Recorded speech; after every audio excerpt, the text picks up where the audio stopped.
folks. This is Sarah Jones with Politicus Radio, coming to you live after former FBI Director James Comey wrapped up his stunning public testimony to the Senate and President Trump's lawyer responded. Joining me is Politicus USA's Editor-in-Chief, Jason Easley. Good afternoon. Nice to see you. My biggest takeaway after Comey's testimony is that President Trump made a huge mistake firing Comey. Comey came across as passionately patriotic, resolute, and completely credible. His words were precise and exacting, and ironically, given Trump's penchant for treating the hiring process like he's casting for a reality TV show, Comey looked and sounded the part of the hero protagonist to me. What was your take? Yeah, I thought, as we've discussed, Trump really brought this on himself. The wrath of James Comey came down upon Donald Trump today. And it wasn't for people that were expecting Comey to be like, Trump committed a crime, Trump is a criminal. That was never going to happen. No, it's not his job to to draw conclusions, which it's interesting that you bring that up because Senator John McCain really tried to, rather poorly make that point, and later he was stumbling over his words and kind of conflating things, but after the testimony wrapped up, he put out a statement saying that he wants Comey to answer why he could make conclusions about Hillary Clinton's investigation, but not about Donald Trump's. And Comey already answered that a million times, but Senator McCain already knows the answer to that question, which is that the investigation was not completed yet. So, I mean, this was a real disaster for Republicans to me. What we're left here with is that Trump, he responded by having his lawyer accuse James Comey of a felony based on inaccurate information, which the New York Times corrected within moments of the lawyer saying it. Now Trump has to get his version on the record, and he's going to have to do that under oath like Comey did, and I think we all know that Donald Trump is not going to fare well under oath. Trump's personal lawyer responded to Comey's testimony by denying everything and accusing Comey of a felony with no evidence. Trump brought all of this on himself. I mean, this is all self-inflicted wound that might prove fatal for him or the people around him and underneath him, because he keeps suggesting that the people that work for him might have gone rogue on their own and been colluding with the Russians without his knowledge, which is the Republican defense of Trump, is that he is inept and he didn't know any better. Yeah, it's really very simple. If Trump keeps his nose out of the Russia investigation and doesn't fire James Comey, today doesn't happen. Right. It's every single step along the way was caused by Donald Trump doing something unpresidential, possibly illegal. I mean, he makes Nixon look like it was child's play, because, I mean, the other thing is, Nixon was a smart person, he was competent, and he wasn't working with a foreign adversary against democracy. And that's what we have going on here. And I thought James Comey made really moving testimony when he was sort of talking about, and I'm going to read you a few quotes that I thought were really important in terms of the magnitude of this investigation, what is at stake here. Here's what James Comey said today. This is about as unfake as you can get. This is about America. If any Americans were part of helping the Russians do that to us, this is a very big deal, unquote. So he was talking about the Russian interference in the U.S. election being a big deal because they were trying to undermine everything America stood for. And he talked about them undermining democracy. There could not be a bigger issue. And so for Republicans to turn their nose up and pretend like Trump is just this inept moron who didn't know any better.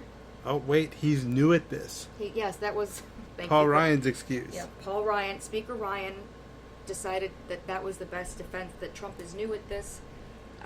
He's not good at obstructing justice yet. He's kind of new and clunky at it. Yeah, even though James Comey testified to explaining to President Trump the importance of the separation between the FBI and the DOJ and the White House. So none of this should have been happening. And Comey testified that he did not speak to President Obama. He did not have these problems with President Obama or President Bush, George W.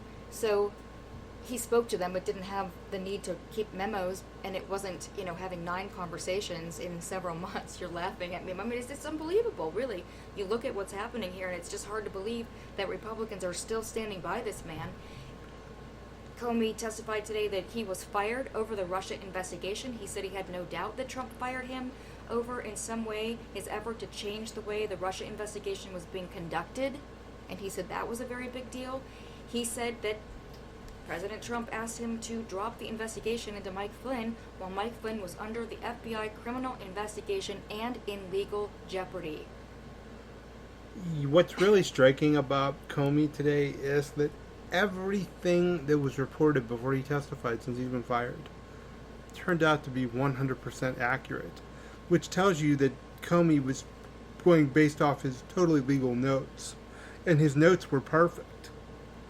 I mean, it's really striking because usually you would be in one of these situations and there would be some difference between what was reported initially and what the witness says, or maybe two different statements the witness gave.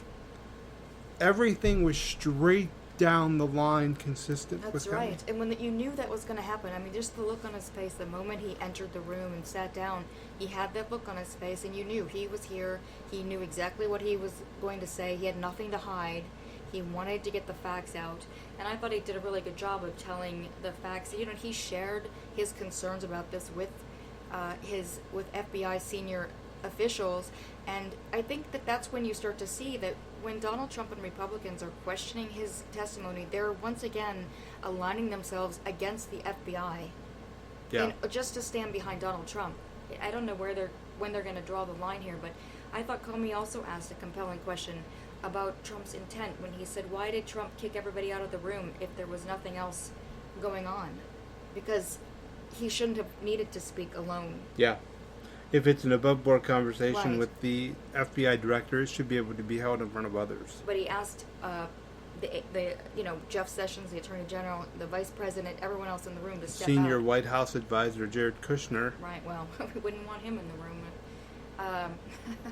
Well, still, he's a position as a senior White House advisor, possibly the advisor closest to Trump in the West Wing at one time, and he's throwing out one of his closest and Right. only advisors? Right.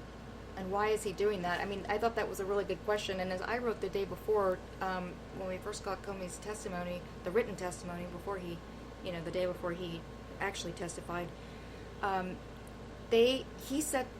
his notes set this up, that he had all these witnesses, the people in the room that were asked to leave. Are they going to all lie under oath? The people that were waiting outside of the room, are they all going to lie? This is now the other thing that came up in this was Jeff Sessions, which I brought up yesterday after reading Comey's testimony. You're seeing a lot of questions about Jeff Sessions' behavior and why James Comey felt that he could not go to Jeff Sessions and report what the president had done.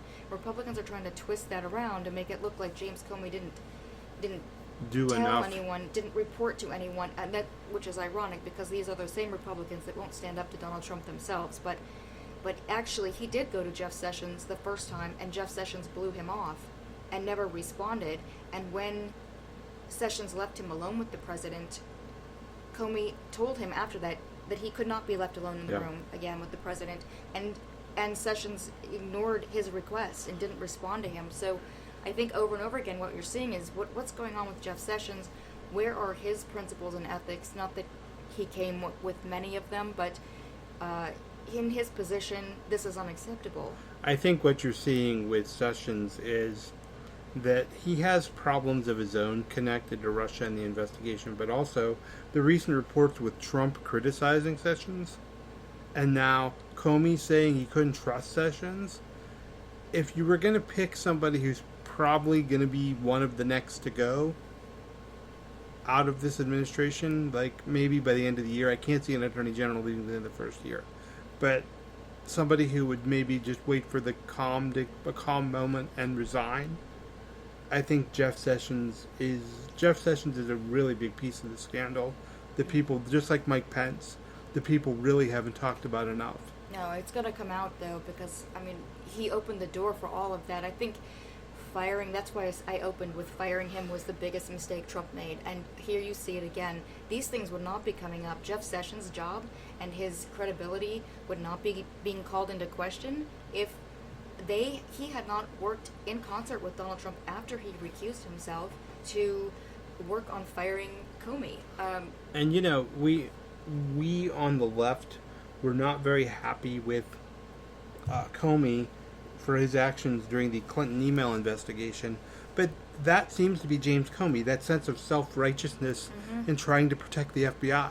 Right. Now, when you take that... I thought he explained that today, actually, for the first time. Yeah, I thought he gave a good explanation of why he was troubled. I'm not okay with it. Yeah. I still question the judgment of, I'm not questioning, I mean to say, I'm questioning whether that response, it seemed a little, still... excessive it does, compared exactly. to... It seemed excessive to what I still think there's something that we don't know about that situation. But his explanation was logical in a way. It was, If you think about James Comey as a self-righteous person who's interested in protecting the FBI at all costs. Yeah. It made sense. Right.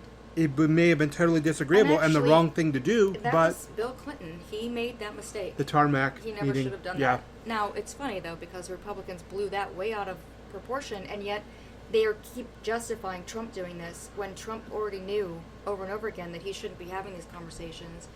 I want to bring something else up. Republicans keep saying that there's no proof of obstruction, and there's no proof that President Trump asked him to drop the investigation into Mike Flynn, and asked him for the loyalty pledge, and yet Comey did not do those things. He did not give the loyalty pledge. He did not drop the investigation, and then he was fired. He lost his job. Yes, it's hard to come back from that, and it's worth repeating. I thought Comey did a great job explaining to the American public that his job as the FBI director is not a partisan position. He doesn't owe loyalty to the president. That's in fact opposite of the job. The job is set up to be separate from the president, and an FBI director will serve out their tenure through several different presidents, and that's the way it's intended. At least two.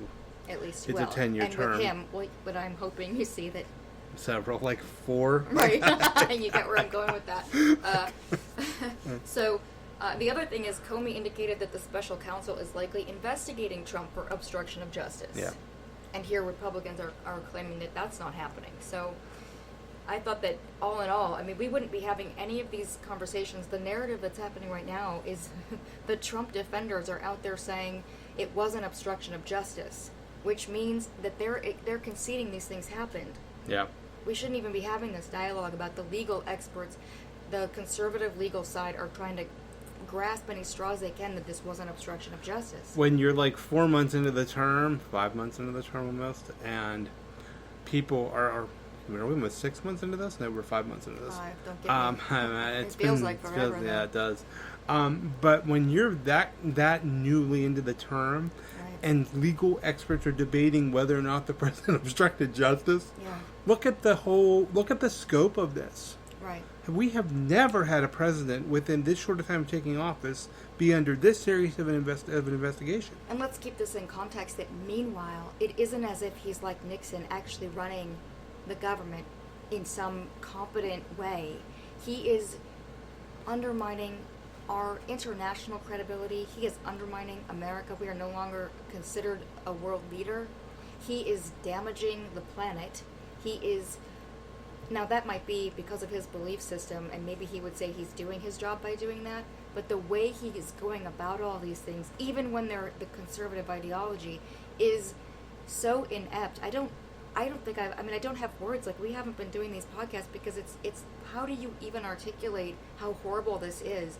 The horror of watching this little child loose in the White House, and Republicans are defending this still. And keep in mind that while we're talking about James Comey, there's still progress being made on taking health care away from tens of millions of people, and making health care more expensive and giving less health care for a higher cost. Right, and they're doing that in the dark again, just like the House did. The Senate Republicans are doing this in the dark, so everyone needs to be calling their senators and telling them that they don't want this. So while we're all looking at Russia, there's some really bad stuff going on legislatively as far as the Republican agenda. And we can't ignore that and just look only at Russia and forget about everything else that's happening. Well, I think that's a good point, and I do kind of want to wrap up with that because I wanted to keep this a little short today, but I think it's important. It's easy to not think about what is happening. What they're trying to cram all the stuff done before he goes down. That's what it looks like. There's no guarantee that he's going to go down. Here's the downside, the really downside, and I don't want to leave on a bummer, but here comes Debbie Downer. Sorry.